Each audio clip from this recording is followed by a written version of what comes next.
everyone has a bright light inside of them that deserves to be seen by the world. That's why it's time to shine the light on the extraordinary who are accomplishing phenomenal things. This is the Shine Out Loud Show with Lillian Ogbogo. Good evening, good afternoon, good morning, wherever in the world you may be. This is another episode of the Shine Out Loud Show with me, Lillian Abogo. Okay, people, it's what happened to summer. Somebody tell me what happened to summer and can I get a do-over because this is not on. I've cracked out a coat. The heaters are on. Well, they were on till my boiler decided to give up the ghost, and I had to call a coroner and Emmy. I mean, we'll be having a wake for my boiler sometime this week because it's all gone. It's all gone to pot. My summer is gone. But I cannot complain because this year so far, the Shine Out Loud show has been graced by some incredible people in the past. So from the very beginning of the year to now, and our guest this evening is no exception.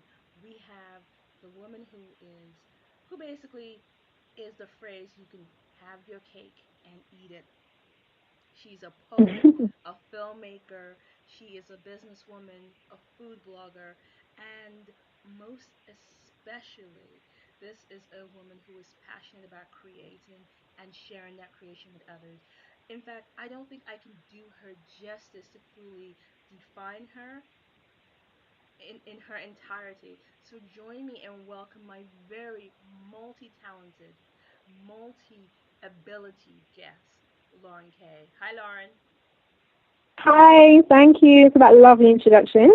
Oh, you're so welcome. You're so welcome. Like I said, I don't think I can do you justice because you, my dear, are the poster child for have your cake and eat it too. You do everything. Well, I've been told before that I do everything, and an American friend of mine, he let me know what the expression Renaissance woman was, and he said to me, "That's what I think you are. I think you're a Renaissance woman," and that was before I even got involved in some of the other things I started doing. So I suppose so. I could slightly agree. I will absolutely have to agree with your friend. You are a Renaissance woman because you are both in front, behind the camera. You are written and visual, and you're also passionate about food. So let's dive in. Let's kind of crack the shell of this, and I'm gonna try and not do food puns all evening. I don't mind. I'm gonna try. I might fail, but I'm gonna try. So tell me, when you look at yourself, how do you define yourself? If I'm a creative person, I just keep it there. Well, like to make it easier for people to digest, I always have to end up explaining it anyway, and it's always difficult when it comes to giving out my business card. I had to separate the different areas of my life for the occasion or for the individual, so I have different business cards, but between business cards, they still have slashes between my title. But a creative person because everything I do is creative industry based. However, I'm a businesswoman first before all of that. And I need to make that clear up front when I work with people in particular because unfortunately you can't trust everyone that you work with and they do tend to believe, understandably, that creative people don't know how much they're worth, don't know much about money and expectations or their rights, and think they could take advantage of. So I make it very clear I'm an entrepreneur first. So And basically, then the creative side. you basically let them know you're not here for that, and you have your business head, and your creative head screwed on. Damn straight. Okay. Yeah. All right. So you've heard it here. She's not here for this. Don't try to play with her money, because. Yeah. Okay.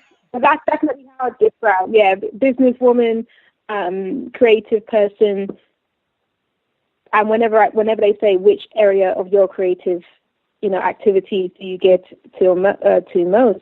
As a child, I was born a writer. I was always born a writer, and I wouldn't have had any idea that my writing or passion for stories was going to grow into something that just felt like a childlike thing. I thought every child loved to hear, fairy tales, or you read the books that you were forced to read at school, and then some people take it further and read in their own leisure time. I just didn't think it would grow the way it has grown, but I'm most grateful and enjoying it. Okay, so that's really, and so basically, like you said, you've always been a writer. Now, when you look at the poetry and what you create right now, What inspires you to write as a grown up, as a woman you are today? Life experience. Every day is different. Sometimes people get in a habit, and I've trapped myself in that before, of making days be the same. But that depends on your mood. Every day is a new day, and I think that's a great quote to live by, because you could change the events of the day. And when you change an event or a random event happens, it gives you something to write. Every experience is an influence. That wasn't meant to rhyme, but yeah, every experience is an influence, and it happens naturally. It really does, and it can be from anything. It could be from an argument. I've written many poems from an argument, or an opinion that I heard, whether I agreed or disagreed. Usually when I disagree, I'll write about it, or something I saw on television, the news. I have a poem called, I'm not going to say what it's called actually, but it's from my upcoming book, The Diva Renaissance, and it's very politically driven because it's about all the madness in the news. The news is depressing in general, and people could say it's mad all the time. However, the period of time that I was referring to, it was just, regular madness to a point that there was no method to it at all. Mm-hmm. And it had to be written about as far as I was concerned. So I get influenced by everything around me and everyone, the personalities, the conflicts, the resolutions, the love, everything. Okay, so basically everything inspires you, and your upcoming book. In fact, let's actually scroll back before we touch on your upcoming book, because with you have a book called I'm All In, and once Yeah. this was done, you went on a year-long book tour. What did that involve? Hard work is what that involved. And that went on for, it extended over a year, which I didn't mind at first. I just knew I had to have at least 12 months on it. And I never understood the point of a short tour, especially because I treated my whole approach to self-publishing, and this is why it took so much hard work, because all of it was independent. Self-publishing is a completely different process, to when you're with a publishing house. Everything is yourself.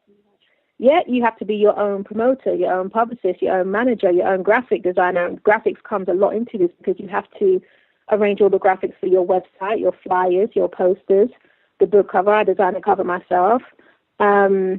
All your online material, all your marketing material includes graphics, and I had to do that myself, which I learned years ago from doing flyers from events from back in the day.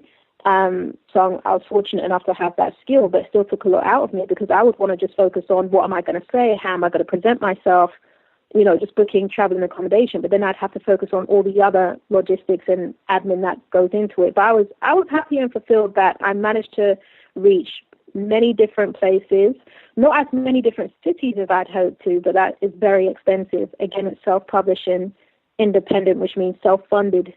And for a lot of people, that's impossible. And it felt impossible to begin with, but I got support. I had support from my family, which I'm incredibly, thankful for.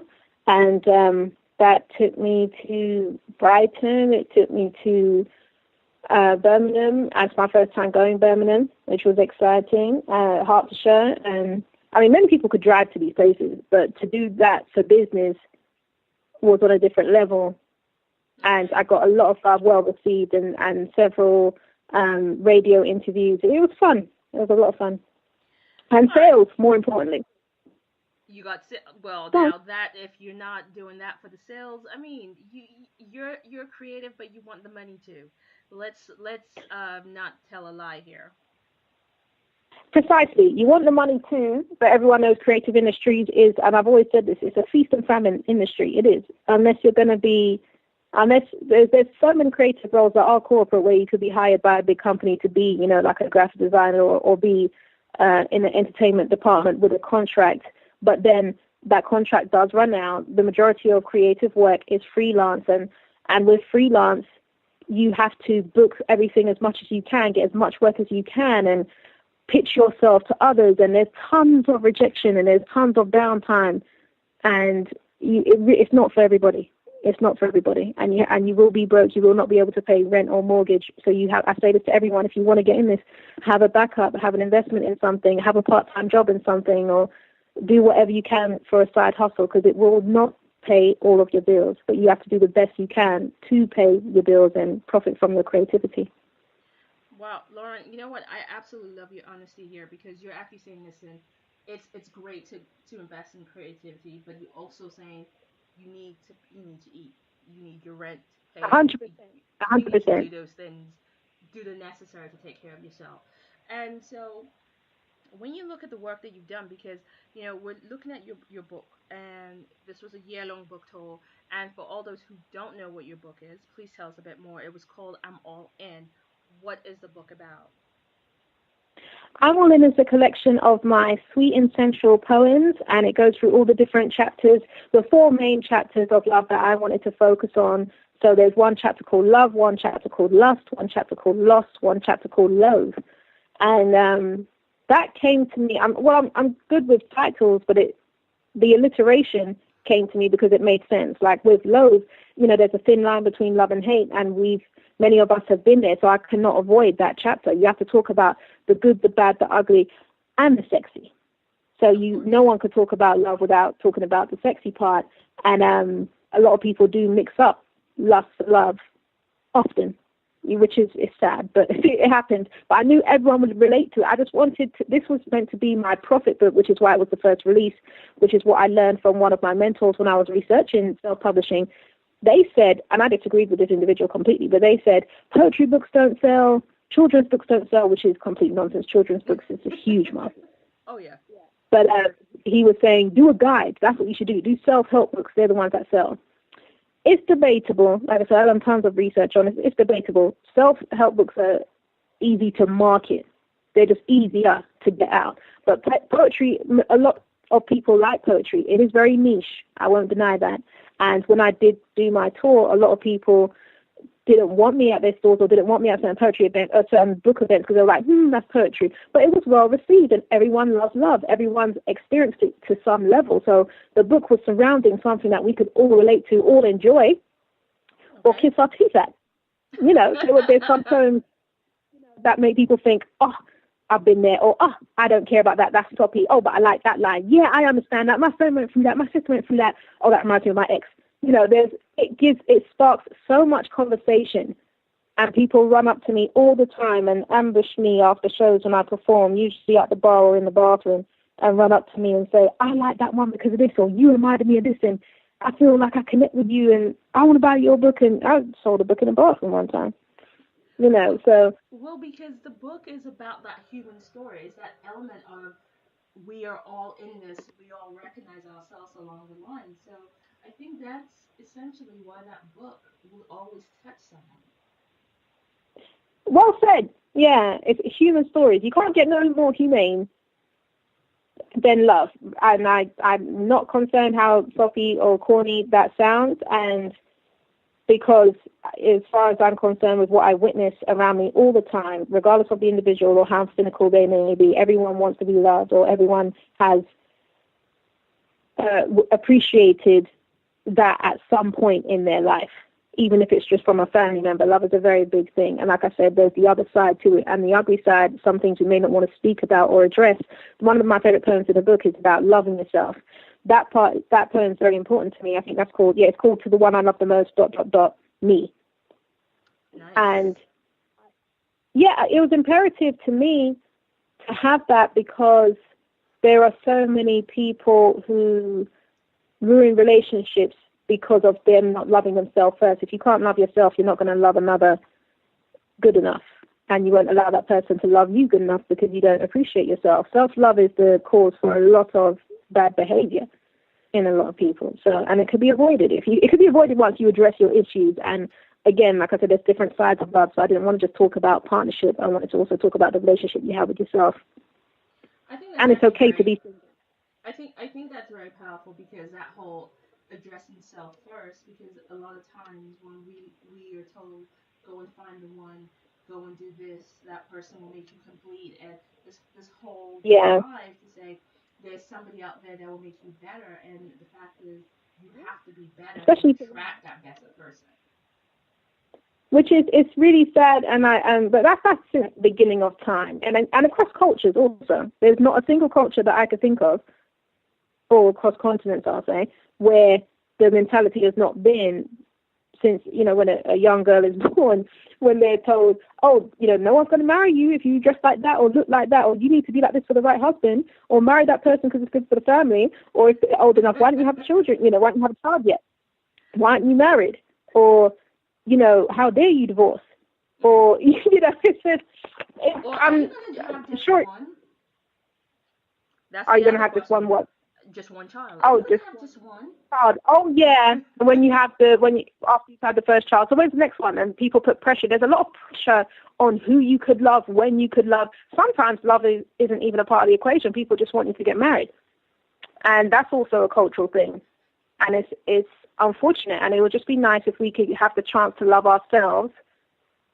Not permanently. I mean, you should love yourself all the time, but I don't mean be by yourself permanently. I just mean start from there, and it's meant to be harmonious onwards, Exactly. Hopefully. And like you said, you're not asking for the people to fall in love with themselves and, totally to the point that they do not see anybody else exist. That's not what you're asking. But for any groundwork for love to work, you have to love yourself, because if you don't love yourself, how would you recognize what love looks like from somebody else?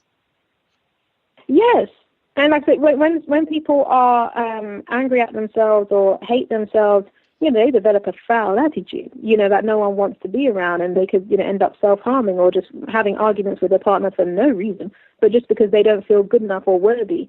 And that's disappointing to me. But that particular poem, though I've always had it in mind to write a poem of that sentiment, it was because there was a woman in America who married herself, and that's a true story. So yeah, a woman in America married herself. She had a full ceremony with a wedding dress and spent money on it. Her family was there, bridesmaid dresses. I'm pretty sure she had a cake. Pretty sure she had a pastor or a priest. But she married herself, but she was proving a point. She's a big woman. She's already been through relationships and had her life and all that stuff. But she was proving a point that she didn't have to have a marriage with someone else to feel whole or to feel at peace with who she is. And I think she's reached a revelation in her life where she was at peace with herself and her circumstance and not desperate to find a man or desperate. Some people could just behave, very desperate when they're not thinking straight or dealing with their personal problems. It sounded like she had dealt with all of her personal and emotional issues and found a place of happiness, and that's how she decided to celebrate. And I was taken by that. At first I thought that's ridiculous, but then when I saw the smile on her face and her family around her, who am I to judge? For all I know, she could have dealt with domestic abuse. And she's like, yeah, she could have come out. This could be the light at the end of her tunnel. Do you see what I'm saying? For all we know, she could have just been through everything awful because she allowed it to happen to her because she didn't love herself enough. And then now she's saying, yes, I'm free. I found myself. I know who I am. I know that I don't need to do this. I don't need to do that. I just need to be honest with myself and live a good, happy life. And when I'm ready for someone, I know what to bring to the relationship with all my happiness. And that's what I wrote into that poem. Because there's a lot of other people. Yeah. I like that concept. I like the idea, but still, woman married herself with a ceremony. I'm not saying women should go ahead and marry themselves. So no, please don't misunderstand me, audience. Do not. It's just I understood why it was newsworthy because it is shocking, but I had to see it from a perspective. One of the great things about being a writer is that it expands your mind. And when I write things, though I have written a lot of biopic things, some of them are only partially biopic, and a lot of the other things are about other people. Like I said, I get inspired by anything, and I was inspired by her, so I had to see it from her perspective. I couldn't see it from a prejudiced point of view or an ignorant point of view. I had to think, what brought her to that stage, or what good could come of this?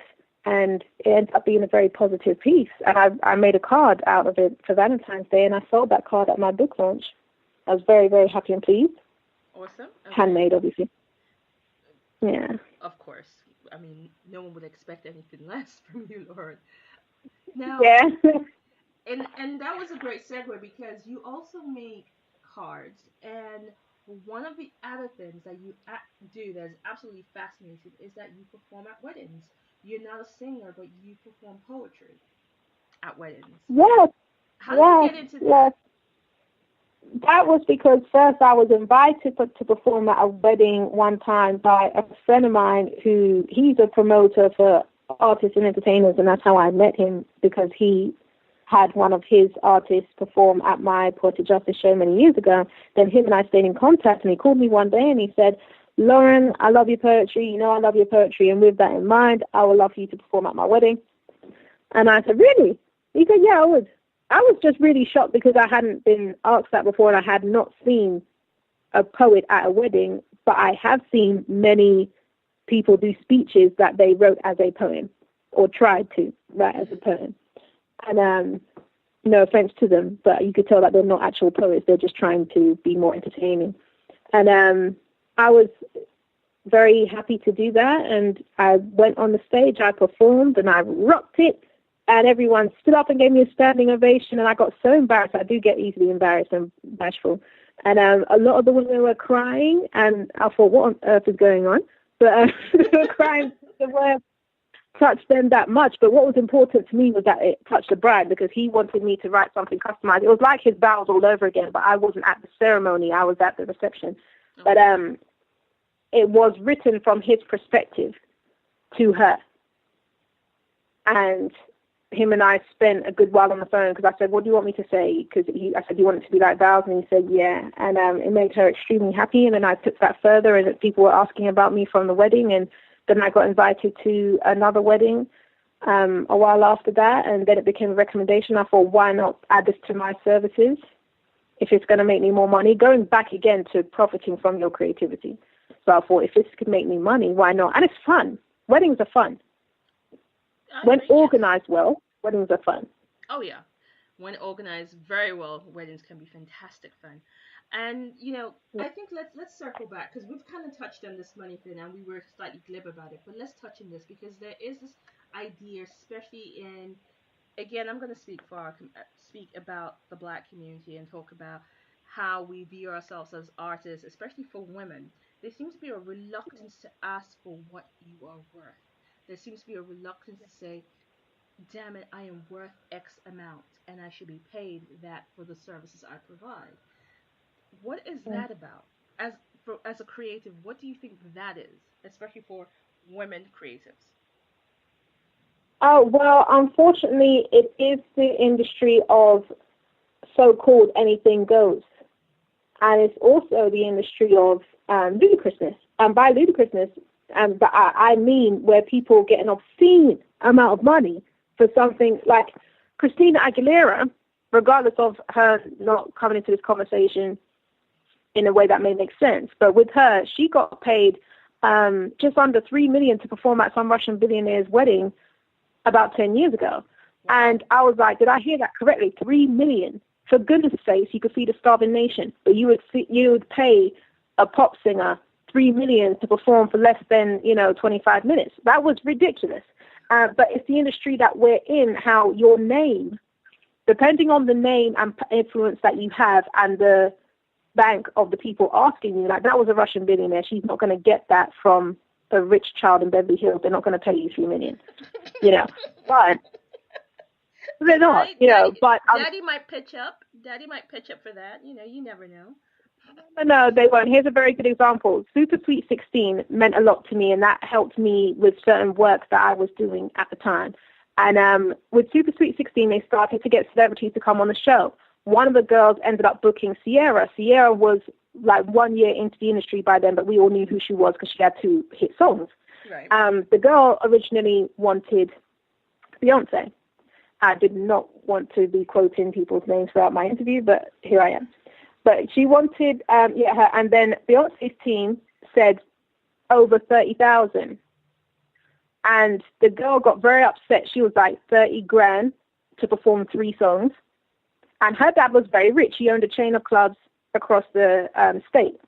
But that was not happening. And that's why I mean we are in an industry where people can charge a stupid amount of money, right, just for that. So therefore, people on my level who are not extremely famous, but they're aware of the money that some other people could get at different stages of their career.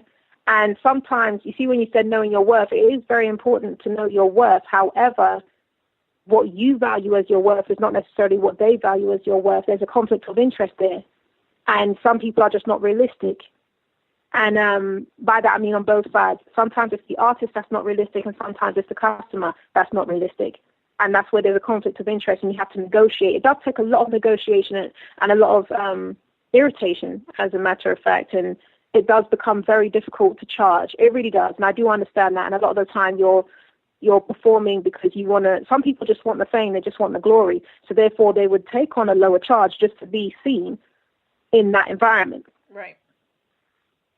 And a lot of people get taken advantage of. Sorry, go on. Sorry to interrupt you, but you're talking about that also, the industry, how the industry will treat some people. But isn't it also sometimes the case of, well, what you give people, you allow yourself to be treated in a certain way, because Yeah. You have to know how to be firm. You definitely need to know how to be firm, and it also helps if you have representation. If you're with an agency or you have a manager, but not all managers can be trusted. It's just creative industries is a lot of fun, but there's a lot of BS that goes with it. And that's why you have to have your business hat on. You have to have a lot of patience, a lot of diligence, a lot of determination, and you need to be in a position to say no at times. A lot of people are yes people. A lot of black people are yes people. And I'm not going to dance around that. There's a lot of black people that still think of themselves like we're still on the field, for goodness sakes. So therefore, they would do a lot of things for certain other groups of people because they feel they're inferior to them. I see it often, and it's upsetting. And I've seen certain people in turn attempt to treat me like that because they think I have that mentality of I don't know my worth. Lauren, did you just say people act like they're still on the field? They act like they're still on the field, yes. They act like... I just needed to be clear that you just said that folks... Well, you know what? In fairness, some folks may display those tendencies. How about that? No, I'm bluntly saying slave mentality is very prominent, and it's unfortunate. That is what I'm saying. And it's a very big deal in the world of entertainment. And you could Google any of this. I mean, not in those exact words, but Google underpaid black people or what have you. And if you look at what's going on in Hollywood right now, for example, the big argument with, again, I don't really want to quote names, but I think it will be useful for other people to look into. Monique, the actress Monique, the comedian and actress Monique, she's getting a lot of attention right now for both good and bad reasons. But at the end of the day, she is fighting for a good cause. So I don't knock her at all. She's saying, I have been underpaid. Lee Daniel was telling me I should accept being underpaid and I shouldn't ask for more money. He said to me that it doesn't matter about, me winning the Oscar. My husband, as my manager, should not what do you have, the word he put it in? Over promote her or over. Basically, he was saying that she doesn't have a right to earn what Jennifer Aniston earns. And that's disgusting. And you're going to find that a lot. And if you look at the comments on the YouTube interviews, between his interviews and Monique's interviews, if you read the comments, they get very, very deep because we're, everyone, the audience, the majority of the audience are black people. We're all giving our views. And people are saying what I just said to you. They're like, slave mentality, that's what keeps us back when you don't fight for stuff and when your own people are telling you that you're not worth more, your own people. And I fight this myself. And I was happy to see people speak up and say what's necessary because if I'm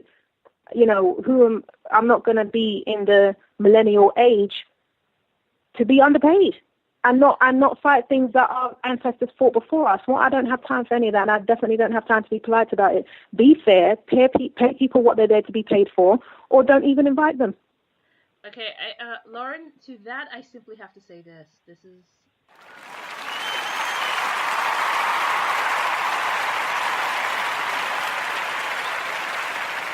Have I got you lost for words? I'm not lost for words. I actually had to give you a round of applause because that was actually so eloquent, because there is a distinction here. When we get very serious, when we are not asking for what we're worth, then our narrative is going to continue being told by someone else. And one of my biggest shout outs and our so loud moments on the show was to the women of Hidden Figures, and the fact that that movie was pivotal. Because one of the things they say, we cannot have black women as leads because they do not draw as much in terms of box office or black women as leads. And this movie came and smashed everything out the way, and we're like, I'm sorry, what were you saying? Sorry, while you were talking, they were busy doing this movie, and I'm not sure you noticed. I could debate this. Go on, please. Go ahead. No, please continue. This was a movie that, go on. Yeah, I was gonna say very simply, this was a movie that was made. It was not about nudity. It was not about black women, going up against each other. It wasn't about the usual suspects in terms of how our narratives are played out. It wasn't the angry black woman. It wasn't the single mother. It wasn't the sexualized other. It was smart, intelligent, well thought out women who basically brought a man back from the moon. These women, we were not told about this in school. Yeah, safely brought him back safely. Yes, exactly. With their intelligence. In one piece. Yeah. Yeah, who they were the ones that were depended on, to do so, and the fact that they were undermined the whole time, like the character that was above Taraji P. Henson's character, yes. When he wouldn't put her name on any of the research, so he made her do all the research and administration for it. He would put his name forward to claim that was his work, and she would have to fight to be in the boardroom to give all of her knowledge. At the end of the day, they depended on her knowledge. You have no. Again, I say, just be fair. I have little tolerance for nonsense. Just be fair. If that's the work that you need, if that's the information that you need, like if I'm going to book a plumber and I know how much XYZ costs and him and I agree to that beforehand, I'm not going to underpay him. Mm-hmm. Pay the plumber what they're there for. I don't care if I don't like you personally or whatever prejudices him and I may have towards each other. I don't give a damn. Fix what's in my house and go home and I'll pay you, and we have the respect of the trade in mind. Respect is everything. Oh yeah, respect, and pay me what I'm worth. And I think if we in this generation and this time are not saying it out loud and clearly, then the fault is on us. And so Monique's of the world who are standing up and saying, "Damn it, I will be paid what I'm worth," should be celebrated. And and we can delve into other things, but let's draw this back, because this would lead us down a whole different path tonight, because and there's so much I want to get to find out about you. We want to talk about you as a filmmaker and what drove you behind the lens. Yes. So can I just make one more point about that? Would you mind? Go ahead. Of course. Oh, yeah, I'll make this as quick as I can. But when I was saying about people doing things for free or underpaying, in the creative industries, that is very realistic, though, because in order to get up the ladder, it's like when you do internships or work experience. And I don't knock that. There's plenty of things that I've done for free and willingly, So the only time I regret that is if the people were disrespectful to me along the way. That's when I have a problem. But I will say to anyone that's trying to come up, do things for free, but just make sure it's worth your while. Like it has to be, is there going to be footage of you afterwards? Are you going to network afterwards? Anything like that. Anytime that I've asked for someone to work with me for free, I make it abundantly clear. It's not because I cannot, it's not because I want to undermine you. It's because I cannot afford it. This is the budget. And are you okay to do this? I make sure I get the complete understanding and okay from them in the beginning. And it's like that with, if I have actors, there's plenty of films that I've worked on, to go into that question. There's plenty of things that I have worked on, and there was no budget whatsoever, and I'm amazed at what I was able to achieve years ago. I definitely can't achieve that today. It's a different ball game today. But actors need to be paid, camera crew need to be paid, venues need to be paid. But the average filmmaker, especially the start-out filmmaker, has no money, or if they do have money, it's only for one thing. But usually that one thing is equipment, so... You have to work with what you have, but there's a lot of talent, such as the actors, who are just dying to be seen on camera or build up their show reel for the big professional jobs. Because you could approach a professional job because you're like, okay, it would pay, so I could get to eat this week. But you can't apply for that job if you can't show them that you've had any experience. A lot of the time in this industry, to have experience, it is underpaid. That's why I say it's a feast and famine industry. Everyone who's been in this industry for a while is fully aware of what those dark days are like. But some people say, and here is one person that I will quote nicely, Ed Sheeran, and people were upset when he complained recently, but I understood where he was coming from. But he said in an interview because the woman was saying, "You've had so much success, you're doing so well for yourself. How is it?" And he said, "To be honest, things were more enjoyable when I was broke and no one knew me." Really? I understood that, because I'm not on his level of millions, but I understood that there's an isolation that comes with success.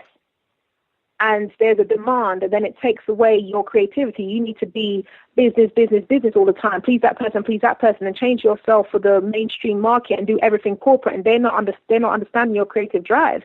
And when he was just broke at clubs, one of the best things in the world for me is to go to an underground club at a low-key event and jump on the open mic and be surrounded by other unknown people, but to a packed-out crowd that just came out for a good night out. And it's fun. It's a lot of fun, and it's not as fun when you do a corporate job. I've taken corporate jobs to a large audience, and it's not as fun. No, but I get paid. I can respect that. And sometimes I guess it's that principle that says, well, why would certain models or why would certain individuals do a particular commercial that has certain undertones? Yeah. And, lo and behold, we have the Dove foray the Dove storm that we're in at the moment, and people looking at the model. And, someone's going to say, well, why would she do that? Now she's come out and said, well, she didn't know that this is what her image was being used for. But we've seen cases where people do things because they have to be paid. But there's also, going back to that so-called controversial comment that I made earlier, there are some people that just sell out. Let's be real here. There are a lot of people that I know who I used to respect, who've done something that they could have. There's other ways to make money, but they decided, I don't care who that offends, let me do it anyway. Okay. And that I cannot respect. It's just, no. You could have made money doing something else. You know damn well you could have made money doing something else. You just decided to do that and had the nerve to get upset when the backlash happened. You knew you were going to get backlash. No, All right, so on that one, we won't mention any names. No. No, we won't mention any names. I'm not trying to bash anybody. Yeah, we can look in a couple of directions, but no names will be called. Now, let's kind of come back to you. Now, as a very busy woman, and I ask this of all my guests, as a very, very busy woman, how do you take time to take care of yourself? What do you do to self-care? That's been a long road, because I was definitely that girl who would, and this is even as I was a student, I would be doing my studies, I'll be running my business, I'll be jumping from different shows to shows. My business that I ran was separate, but I'll be jumping from shows to shows, and I'll be excited, especially when I started to get very popular and people were booking me here and there, and I was like, yeah, this is fun, this is great. But then I was getting tired, knowing that my body was getting tired and overran. And like most creative people, my hours are not, I work in a lot of antisocial hours, and I would be up all night writing, designing, or doing administration or social media until sunrise, which I still do. My best working hours are between midnight and 6 a.m. It's just what I do. Yeah, but it takes a toll on your body, because then you're not eating at the right hours, and you're lacking sleep, and you're tired. And I got run down, and to take care of myself, I had to suffer to find out that my body was talking to me. And I learned this through my doctors. Your body does talk to you. So pay attention. That's another great bit of advice I'll give to any person working in creative industries, or anyone in general. Pay attention to your body. When your hand starts to hurt you, you may just think it's your hand. No, that's a very big deal. I learned that the hard way. So now I do things for me. I try to take out me time. I do mindfulness. I'm just learning mindfulness, which is an ancient Buddhist practice, which is now getting very commercial. But I'm learning to do things that calm me and doesn't run me down crazy or stress me mentally, because what stresses you mentally will stress you physically, and it will affect your work. So I just try to pay attention. Yeah, just listen to your body and pay attention. I do something as simple as a moment of silence. That is one of the biggest, most simple things that have the biggest impact. That means no technology. Turn everything off, even if it's for 15 minutes. Turn everything off, don't answer your phone, take your shoes off, take off your damn bra, something like that. Feeling of relaxation, but women know what I'm saying. Even when you're small-chested, taking off your bra is the most relaxing thing ever. So just a moment. Front door. After a long day, it's probably at the front door. It comes off. It's like, we're done. We part ways here. Yeah, and if your hair is up in one, take your hair out of being up. There's things that give migraines that we don't pay attention to, and female speaking, there's a lot of things that we do for our looks, and definitely one of them, that puts pressure on your body and makes you more uncomfortable. That could get you a migraine later on, or get you different aches and pains in your body, and you don't know why you got aches and pains. Just pay attention to your body. I'm not saying stop looking cute. Presentation is key. I'm saying just pay attention to the strain that it causes unnecessarily. But yeah, listen to your body and relax, and do the one odd thing to yourself a few minutes a day, or a long hour hot bath, once a week, or whatever you can to just relax and shut down and reboot. Lauren, that's really key advice, because that whole taking that time to really honor yourself and actually care for yourself is really important. Now, if you were just joining us, you've missed a heck of a show. I have the multi-talented, multifaceted, incredibly frank Lauren Kay on the show, and we're talking about the creative industry. We're talking about her passion for her work, her as a poet, an author, a performer, a filmmaker. This is a woman that is unafraid and unapologetic. And, and coming around and looking at everything that you do, when you look at all that you create, what's your favorite thing to do? What's my favorite thing to create, or what's my favorite thing looking back at project-wise? Well, what's your favorite thing to create in terms of your work? Is it the films? Is it the poetry? Is it the food blogging? Is it the filmmaking? What exactly, when you say is the one thing that really makes you light up? You know what, and this is going to shock a lot of people.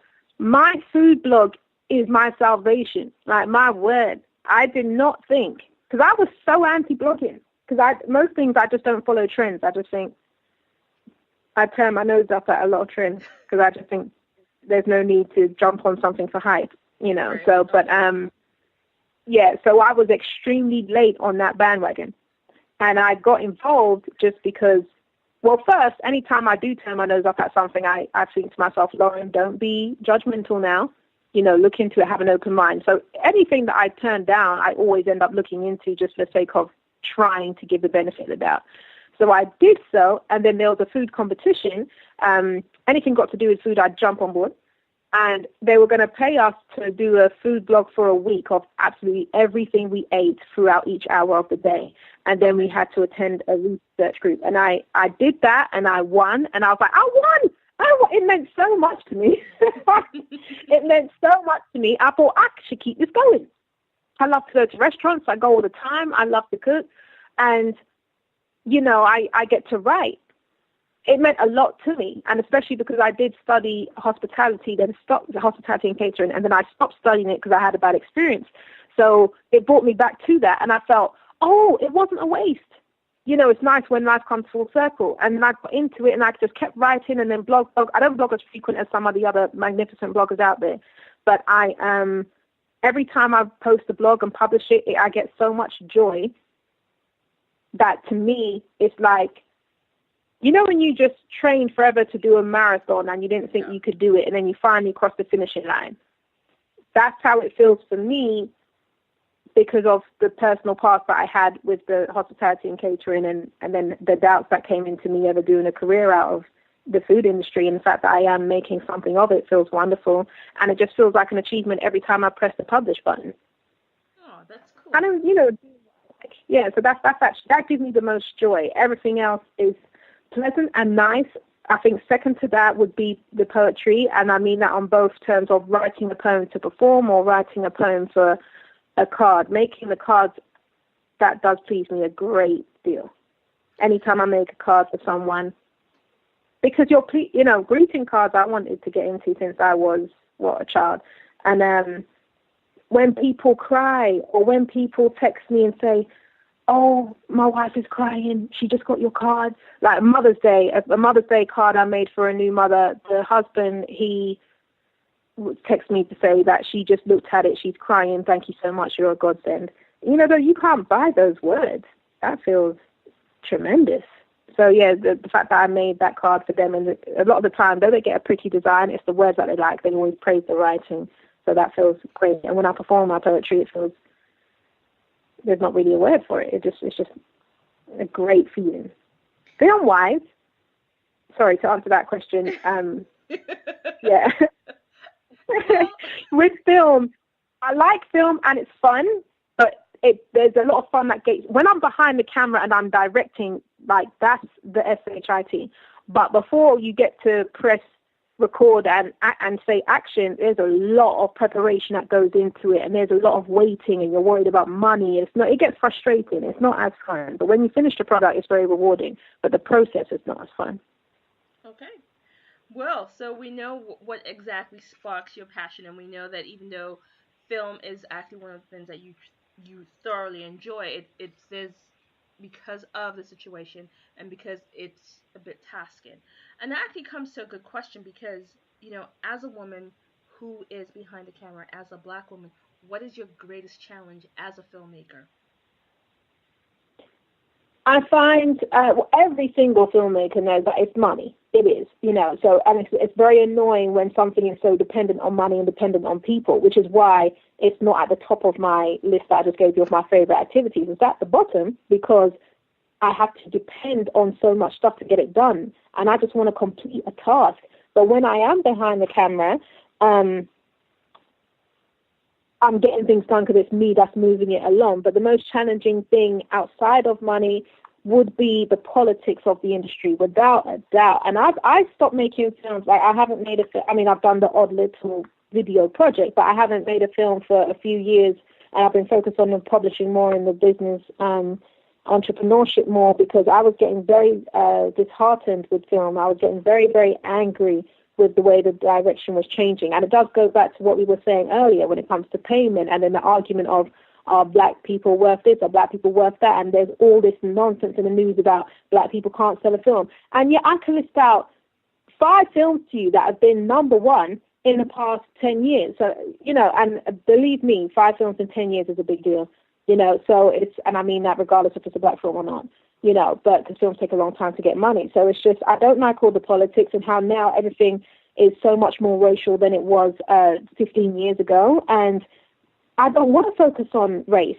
I have no problem doing a black film, but I don't want that to be the barrier for everything. And now we're backing that conversation like it was the 70s or 80s, where black people have to fight to get this and fight to get that and fight to look like we're telling our own stories in an authentic way.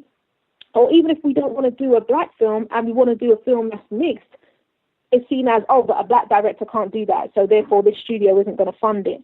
There's so much politics, it's not funny, so that is a humongous challenge. But I keep up with media news and film entertainment news all the time, as you can imagine, and I read all the information about the distribution companies and the box office sales and the interviews with the filmmakers, and all of it is just frustrating. And there's so much sellout behavior, it's not funny, and there's so much oppression that it's not funny. And then there's all these big-time studios that are not doing the good films they used to make. The quality of film, regardless of its audience, has changed. Going to cinema is not fun anymore. And it makes me think, do I still want to be a part of that? But you know what? Though it's changed and upset me, it's also ignited a fire that makes me think, damn it, the industry needs me. Like, that's how I feel. And, I mean, they need me and all the other upcoming generation of talented individuals that have their stories to tell in a way that's authentic to them. And me and all those other people that I have yet to meet, and some of them I know personally, we are still waiting for our chance without having to have a no said by a big studio or distribution company to get our film theatrically released. But maybe, getting to a no is not the worst thing that will ever happen. Because sometimes you need that no to get onto your yes. Because you need those people who are going to say no to be done with it, so you can find that person who's going to say yes. And sometimes I think we need to remember that. I hear what you're saying, and you are right on terms of life lessons. So with life lessons, we shouldn't all get so upset with rejection, because sometimes rejection is protection without a doubt. And it could motivate you to, you can knock on so many doors, one of them will say yes. I do hear what you're saying, but then at the same time, when it comes to film, time is money. And that's why it's very sad when I speak to different directors and producers and they say this film took 7 years to make, this film took 10 years to make. You can imagine all the money that they've lost with the rent of their production company, the amount of travel to go to all these film festivals and speak to all these different producers and studios to get their film made, to be told no. It is taxing. It's extremely taxing. So that's my biggest hurdle with film, is that it's barrier, and paperwork, but more so than it was some years ago. And I do sometimes wish that I was during the time of the 90s making films then. But then, that's not reality. I'm out now, but I still have stories to tell. I still have stories to share, and I still will have them made. Awesome. I just have to wait my turn. Awesome. Yeah. And I'm looking forward to seeing your stories and seeing them also make a space for others to tell their own stories. Now, I basically want to kind of segue back, but before we move forward, I would like your So Loud moment of the week. What is your So Loud moment, Lauren? Can you be more specific? So, with the show, everybody comes on and they do a So Loud moment of the week. So this is where they get to celebrate either something part of their work, or they celebrate others, and it's like a virtual clap to somebody or themselves that something is really amazing. Oh, okay. My So Loud moment, this is quite like an umbrella of one. Big up to every single individual and group of people that are making things happen. I'm all for the positive, productive group of people that are just like, yes, let's do this. Just like how I look forward to the future filmmakers getting things done regardless of all the no's that they hear. And that's why I love the independent market, because they're the ones that just get it done. And they don't, they just upload it online to a streaming service or YouTube.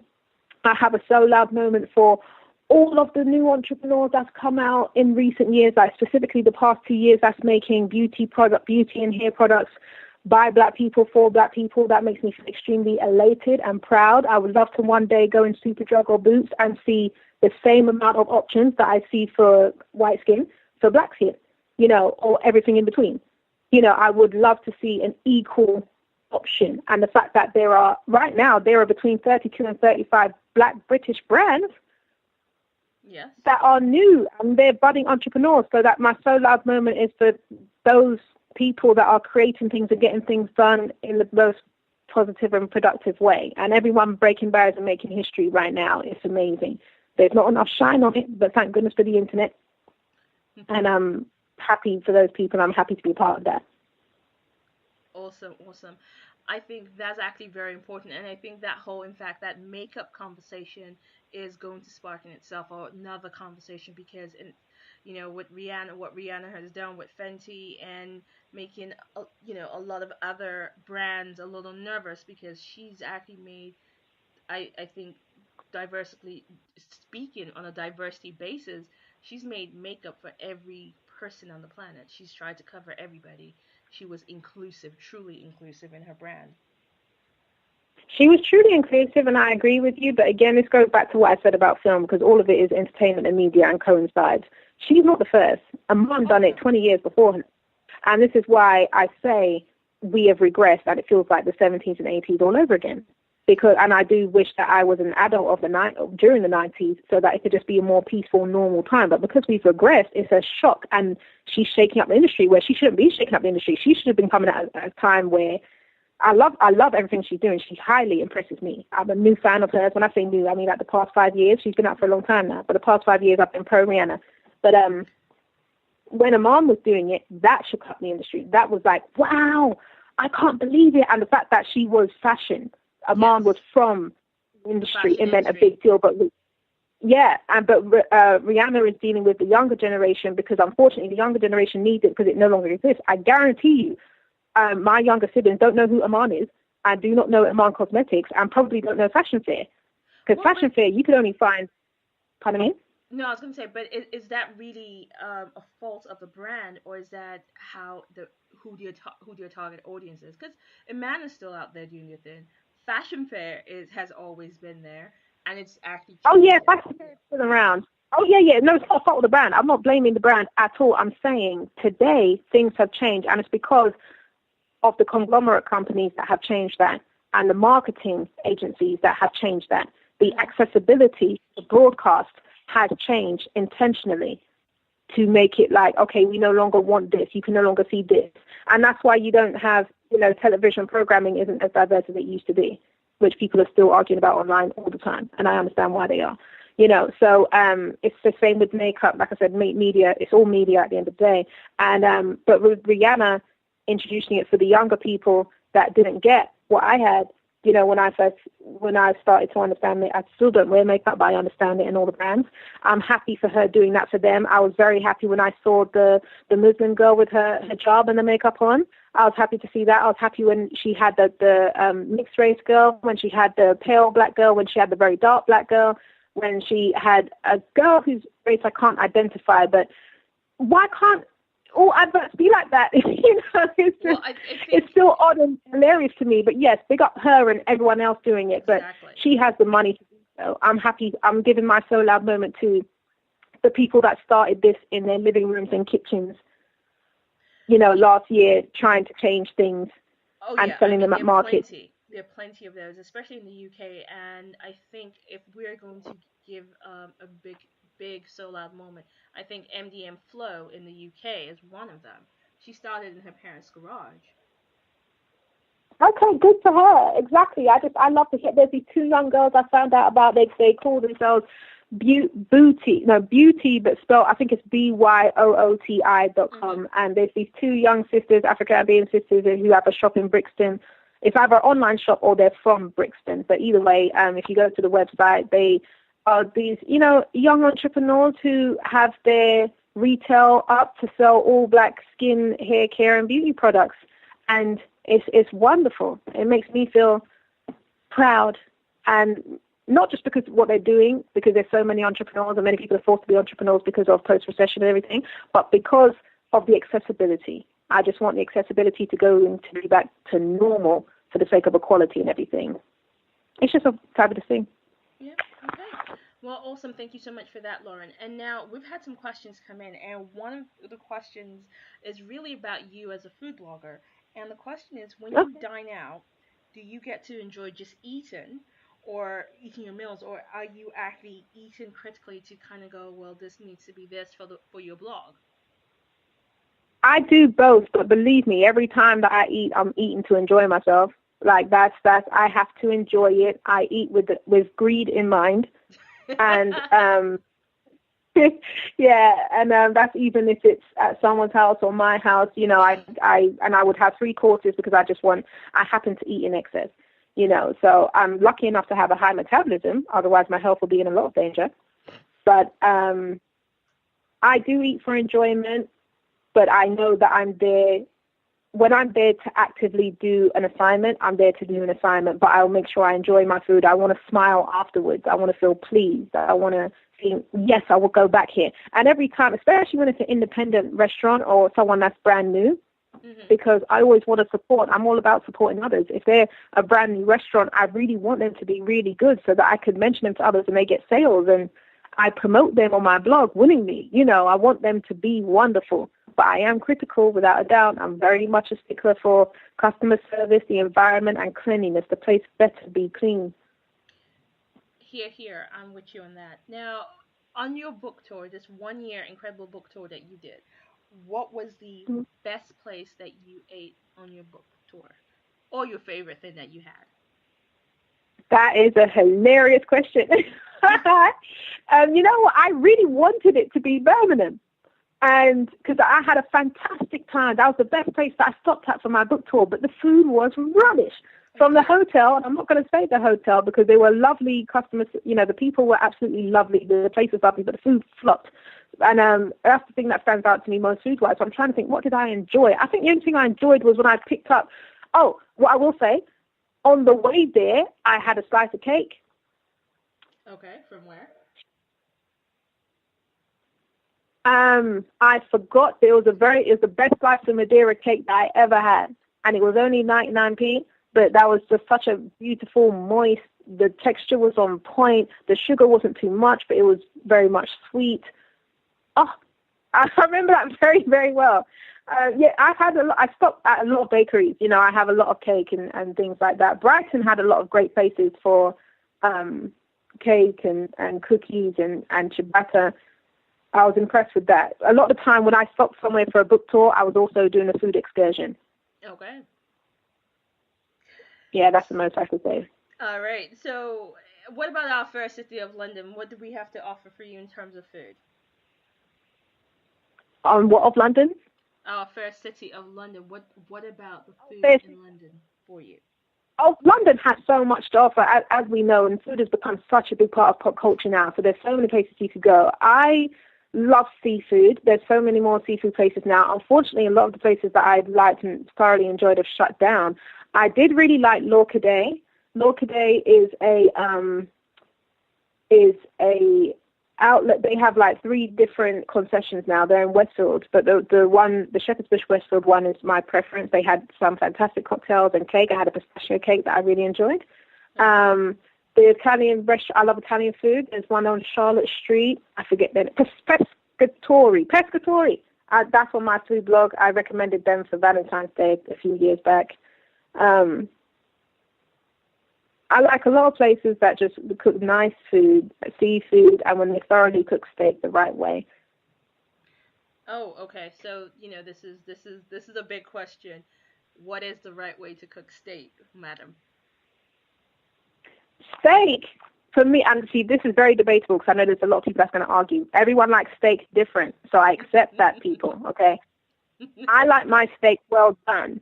However, that does not mean tough and burnt out. Like, people forget that. A hard way.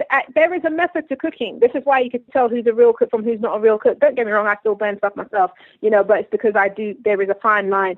But steak should be, I don't like when blood pours out. I think that's nasty. I think that's raw. That's not food. Yeah.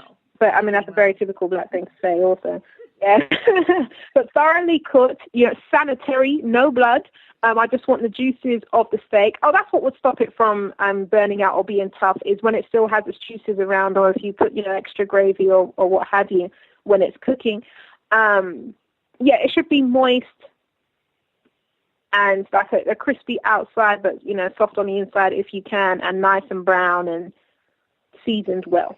Lauren, that's my opinion. Lauren, I will have to tell you, for me, a medium well steak that is just right, that is a little pink, no blood, very juicy, still a lot of, you can still taste the meat without it tasting like shoe leather. That is how a steak is done. I understand that. I completely understand that.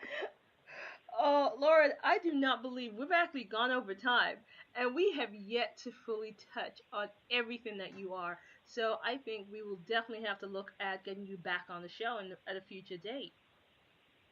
I'd love to be back. I didn't, though I do know that I do say a lot of things that raise eyebrows. I didn't expect us to get that deep into conversation, but a lot of these conversations need to be had. And like you did rightly say earlier, I am unapologetic. I'm honest, and I like to be honest. And it's not to offend, it's just to speak my mind and just keep it all the way real, to be honest. So I'm happy to discuss what we have discussed so far, and I look forward to any future appearances. Awesome. So it's been absolutely a pleasure to have you on the show. Now, where can people find you? What are your links? You could find me on my blog, LK, the initial LK, knows, as in with the K, knows, her rights, spelled as WRITES.blogspot.com. So that's lknowsherrights.blogspot.com. On my Facebook page, Lauren, at facebook.com/LK Real, REEL, Diva, which is spelled DEEVAH. Okay, and what about Twitter and Instagram if you're on those? I'm on Twitter. You can find me on Twitter with .com/LK_Real Diva, spelled the same way, REELDEEVAH. Okay. I'm on Instagram, unfortunately. Okay, so they can find you on Twitter, Facebook, and on your blog. Now, I think the last question is really, we're going to go into your food novel. I know it's in progress, but what essentially is your food novel about? Well, that's quite like an unheard of genre, so a lot of people are like, is that even a thing? It is a thing. It's a niche market thing. No doubt that will become quite large later on. So my one is a fiction story that's around factual eating experiences. So it is really a collation of my food blogs and a lot of my food blogs that are currently unpublished, and I make up a story around it. But the story is semi-biopic, so I make up the character, and some of the other moments or happenings within the story are fictitious, but the majority, each restaurant experience and hotel experience is what I have personally experienced. And I do need to be careful about the places that I mention. I will be honest as much as possible, but some people don't want their name mentioned, and some people I'm sponsored to mention because I worked with them, So I look forward to being forward with my audience about that was a good experience, that was a bad experience, that was wonderful. But then the story that I put around it, it does kind of remind me of like my version of Sex and the City. Okay, but just with plenty of food. With plenty of food. Food is the main character. So it's food and then it's the individual. And the reason why I say Sex and the City is because it's about the heroine's career and relationships relating to food. So I look very much forward to having that finished. Okay. Looking forward to having that and seeing that and reading that. So probably we'll get you back on the show once that is done, and we can talk about that in more details. Yes, and just to be clear, my food blog is divascravings.blogspot.com. Diva, DEEVAHS cravings.blogspot.com. You can find more information about anything food related there. Awesome. So once again, Lauren, I cannot thank you enough for being on the show. It's been really awesome having you on the show, and looking forward to having you back in. Thank you very much. You're welcome. Bye. What's going Bye. on? If you're enjoying today's show, don't forget to check out our website at www.shineoutloud.tv. And we'd definitely appreciate it if you subscribe to the show and leave us a 5-star rating and review on iTunes too. Thank you. Lillian?